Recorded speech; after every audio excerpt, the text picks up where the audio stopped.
What's up, everybody? We back with another message, another video. Thank you to all my new subscribers and future new subscribers. You know we do nothing here without God because everything is spiritually led by God over here.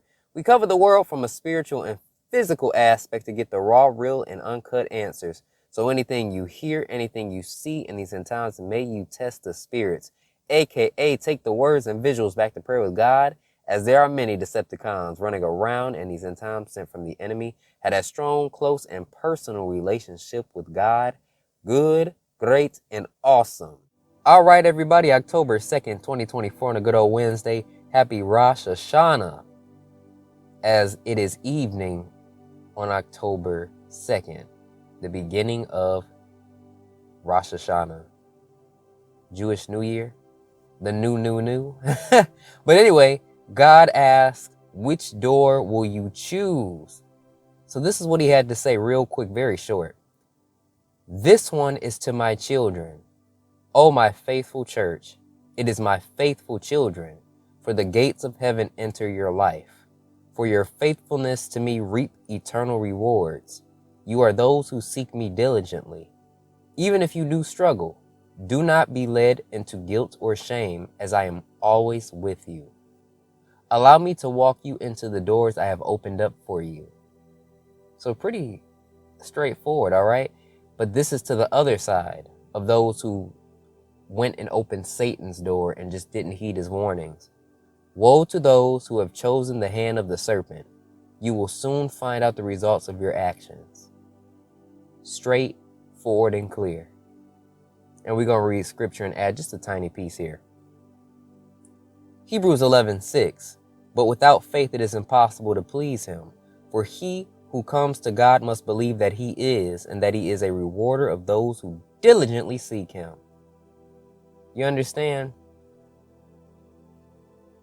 One thing about our Father is he is not going to forget the faithfulness that you've given to him, how you've trusted him, even if you've struggled to trust him, and he's had to bring you back several times to the right direction.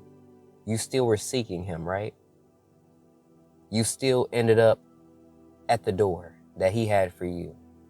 Do not allow Satan to have you think that you done messed up to the point to where God is not thinking about giving or doing anything for you.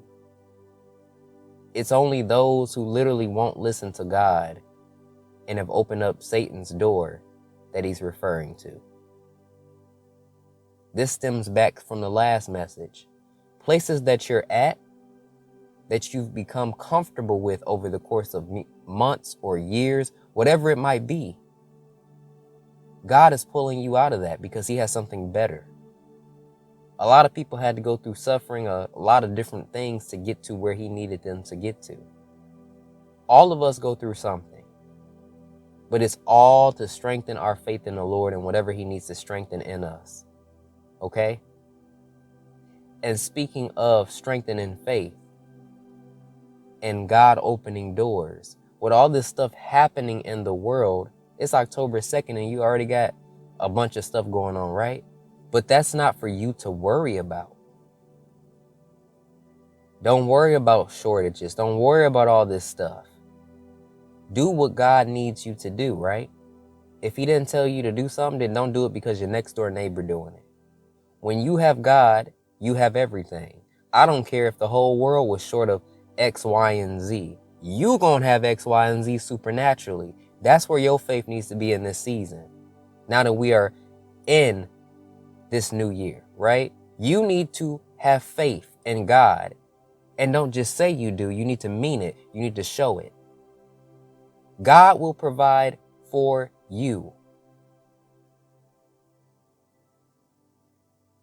He want me to speak about this. The Bank of America situation where people were seeing $0 in their accounts.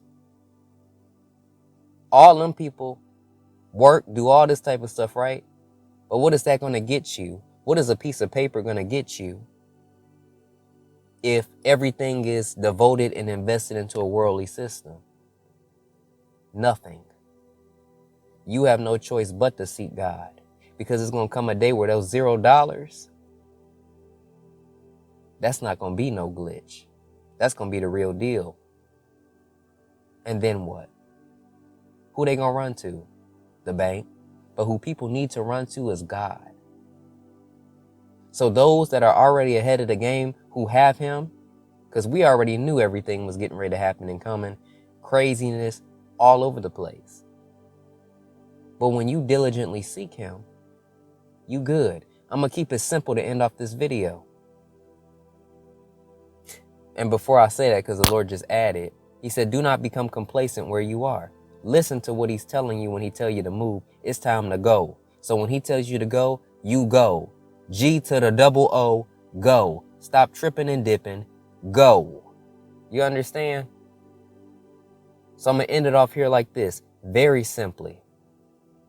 When you have God, you good. You got everything. If you don't have God and you on the other side of things, that's when you ain't good. You shouldn't have to overthink that. Seeking him every day, being consistent every day and attempting and trying every day with the Lord.